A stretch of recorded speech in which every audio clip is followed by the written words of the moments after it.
Now, if we look at what's going on locally, so let's take a look at Benton County.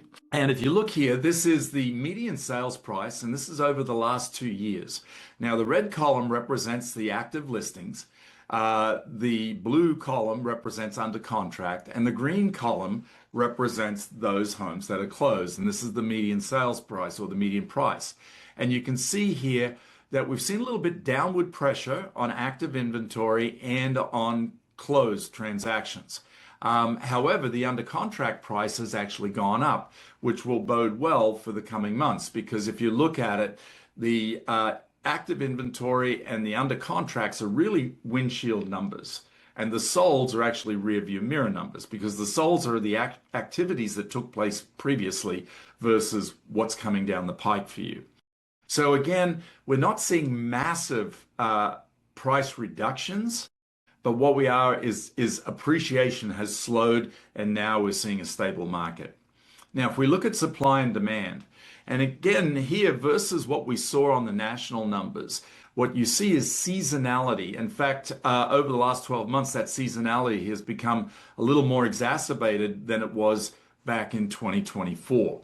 So what we're doing here is you can see that I compared January of this year versus January of last year, and you can see that active inventory is up nearly 29%.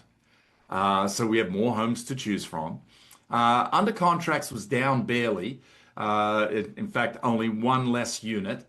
And then the solds were actually up 5.3%, and you can see the numbers there, right? We had 8 additional sales, so 158 sales, 219 went under contract, and over 1,200 active single-family units.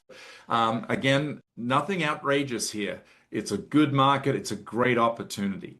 Now, if we look at months supply of inventory, and you can see here that it's actually increased over the last 12 months. So we went from 3.1 months of inventory in January of 24 to actually 4.4 months of inventory. So again, it's not radical. We haven't gone from a seller's market to a buyer's market, but we have gone more to a balanced market. So again, pricing your properties right, representing your buyers, and understanding that you do have a little more negotiating power in this market is a good skill to focus on. If we look at days on market, so days on market have also increased, went from 59 days to 76 days. So we have seen an increase in the days on market. Now, by the way, I would argue that we would need to think differently about how we communicate with our sellers when we start to see these longer market times.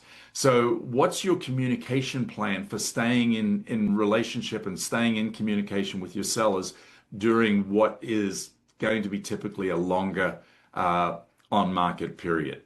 Thanks so much for watching. Please subscribe and join us as we continue to build careers worth having, businesses worth owning, and lives worth living.